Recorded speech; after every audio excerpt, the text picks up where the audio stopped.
Good morning. Today's the best day of my life. Tomorrow's not promised. Go on, do your little dance while they still playing your song. It's kind of cold out here, man. They got me on this ginger and this tea. Trying to clear up all this So this post is in reference to living your truth, healing, confronting your trauma, having an open dialogue about some of the things that have gone on in your life. Addressing things that have gone on in my life, because that's what I did. So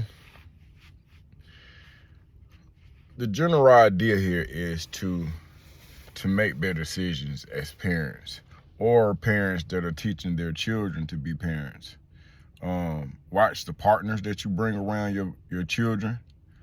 Watch the energy that you bring around your children, and just pay attention if you want to be up on certain things. And I say that because I didn't realize until I was having a conversation with my therapist that I felt a certain kind of way about my father's attention. And as a 46-year-old, you would think that there are certain things that I'm over, but apparently, and I'm not saying I'm not over something, but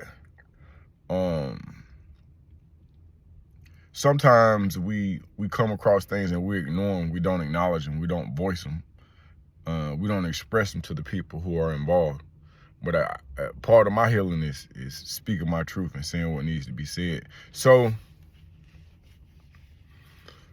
at some point in my life, I remember having a father and a mother 7 days a week. I remember my dad had a Mercedes, a Thunderbird, a truck. I remember having my own room. I remember my little sister. I remember we had a clubhouse. It wasn't a tree house. Like, you could live in this clubhouse.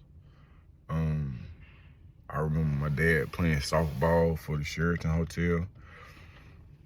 I just remember a lot of stuff. But then I also remember the breakup.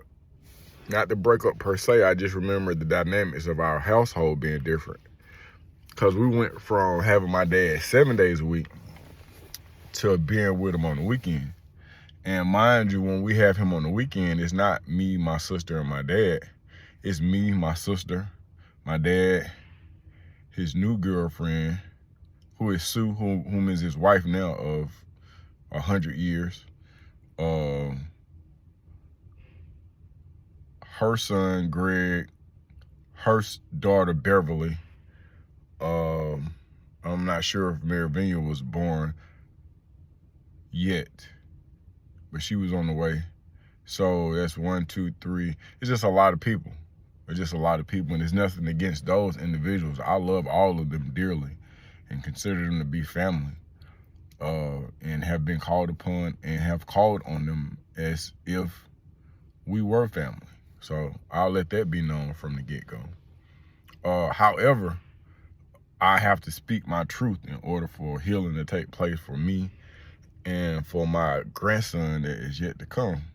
Salem, King Salem. You talking about Sean?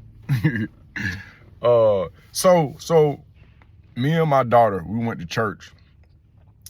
Shouts out to the Dream Center over behind South DeKalb Mall. Yeah, this is the church where they was doing the swag surfing on New Year's. But let me tell you something.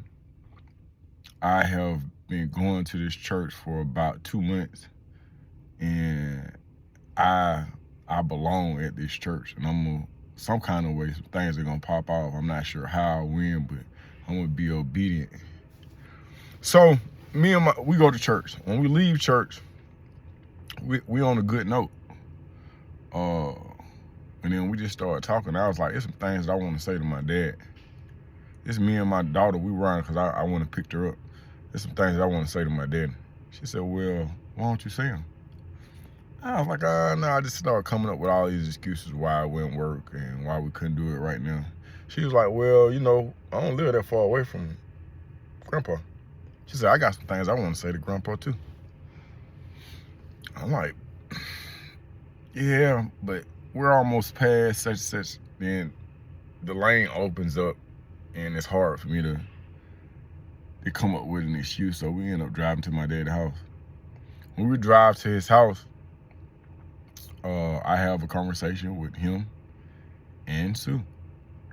It's a real conversation, and I didn't stab at people. I didn't take shots.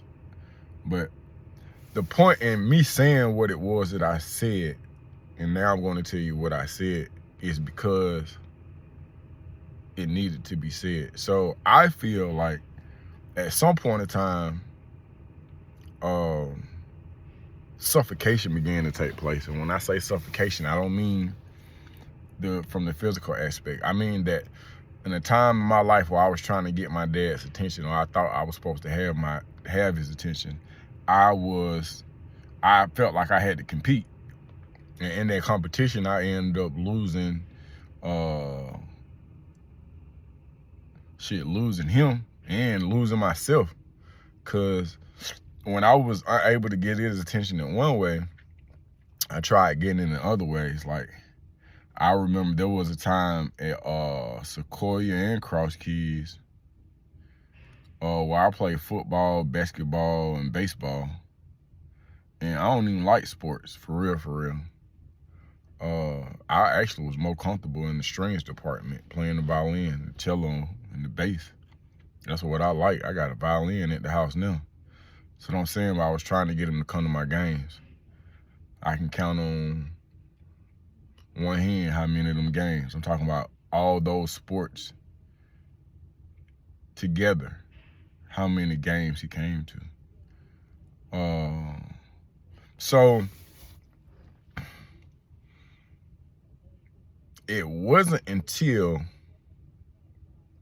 we were at my sister's game, Merivinia. Merivinia is my baby sister with my dad and Sue. So Vinia coaches for Tucker. So we went to the basketball game, and then also let me insert my new big brother. So my new big brother is TJ.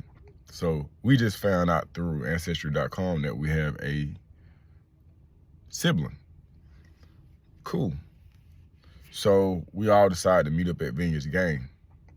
So when we go into the game, mind you, I traveled there by myself, but everybody didn't talk. My sister come, Graham is there, Vineyard's coaching, Beverly's there, Sue is there, Jeremiah, my nephew, is there.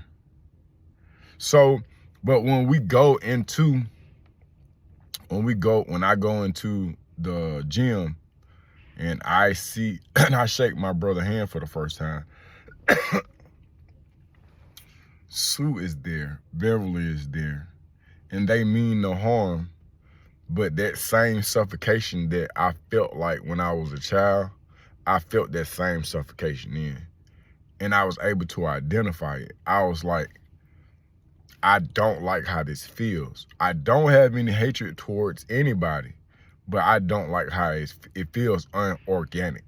And then when we started taking like family pictures, it was everybody. And I took portraits with these people, and I don't have no problem with none of them. But what I'm saying is that here is a brother that we did not know existed until 15, 20 minutes ago. This is a blood relative.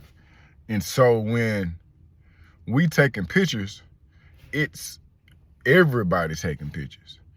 And in my mind, I was just like, we ought to be able to have a moment. And when we got to my sister's house, we got to Vineyard's house, we took more family portraits that involved all our siblings. So it got to a point where I was just like, yeah, I'm out. I'm about to go. I don't want to keep doing this. I didn't say it that way. I always leave in a way that is not always distasteful. Sometimes I just disappear. What I've learned is that's a part of my anxiety, or sometimes uncomfortable situations make me feel a certain way, and I'll back away.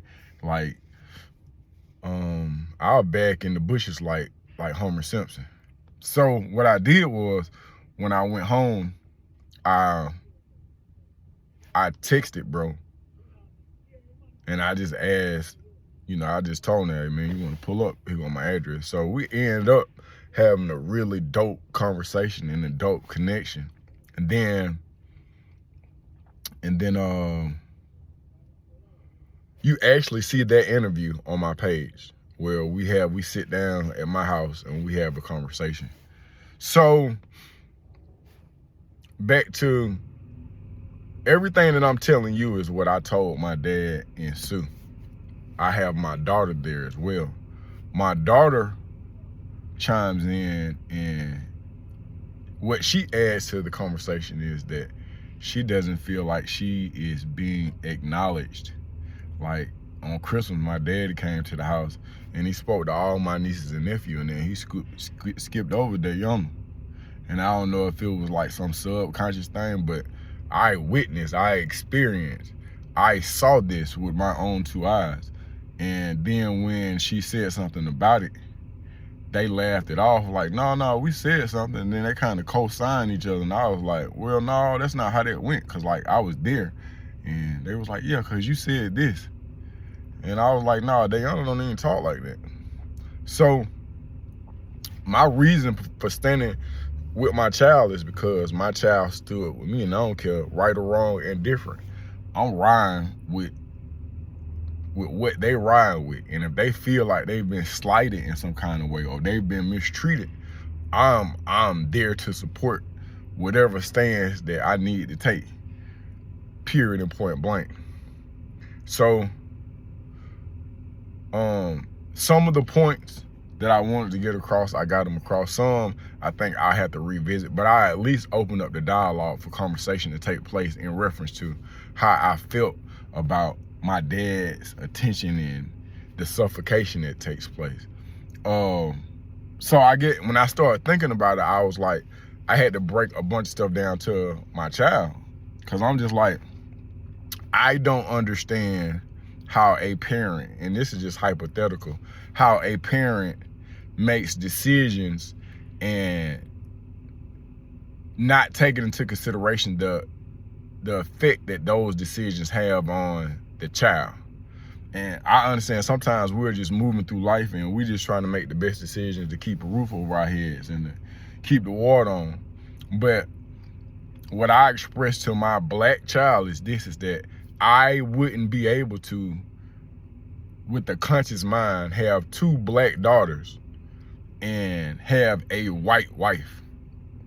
I just don't think it would be good for their upbringing. I could not do it. Not because I'm not attracted to white women, not because I'm racist, but because there is a certain place that the African-American woman has in American society. So I wouldn't be able to be in a place where I could bring a white woman into my house and think that she would be able to effectively raise my daughters or interact with my daughters. And that's just the butt naked truth. And I wouldn't disrespect them like that. Also, sometimes we as people, this is just a general statement, sometimes we bring our better halves around our children and they don't have our children's best interests at heart. I was looking at a video online where there was like a 9-year-old girl and the mama was there and the daddy was like, the stepdaddy was like, yeah, if your daddy come over here, I'd do this. Bro, I don't know how you can do that. I don't know how you can put your hands on a female child. I don't know how you can put your hands on a child that is not yours. I don't know how you whoop somebody else's child. I just do not understand it. Of course, I'm not perfect, and I'm not pointing the finger at nobody. I'm just attempting to live my truth. There are some things that I would not expose my children to. And I understand that, some things they've probably been exposed to and somebody else may, look down upon that. But there's a certain relationships that I think that a father's supposed to have with his daughters. And I expressed to my dad that I didn't think that all their relationships were where they needed to be. I think that what I got out of the whole thing was that if I take my daddy to the side, I think he would be willing to have an open conversation. And I think we'll be in a better place. Cause there were instances where I saw myself in him.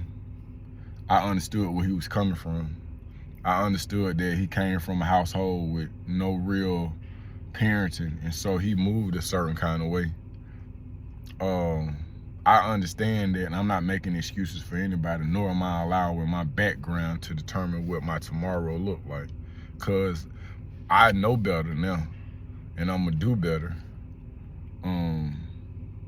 And that's just it, man. It's be careful who you have. I remember my mama was with a dude one time.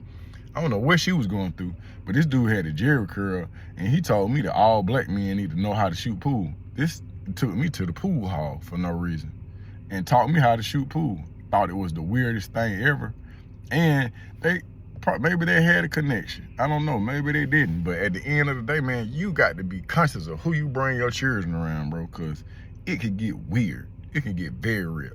That's how molestation take place. That's how kidnap. It's just all types of stuff, man. Just trauma. Like, be careful who you bring your children around. This your boy Butler. It's the best day of my life. Tune in, subscribe, like, share, donate, comment.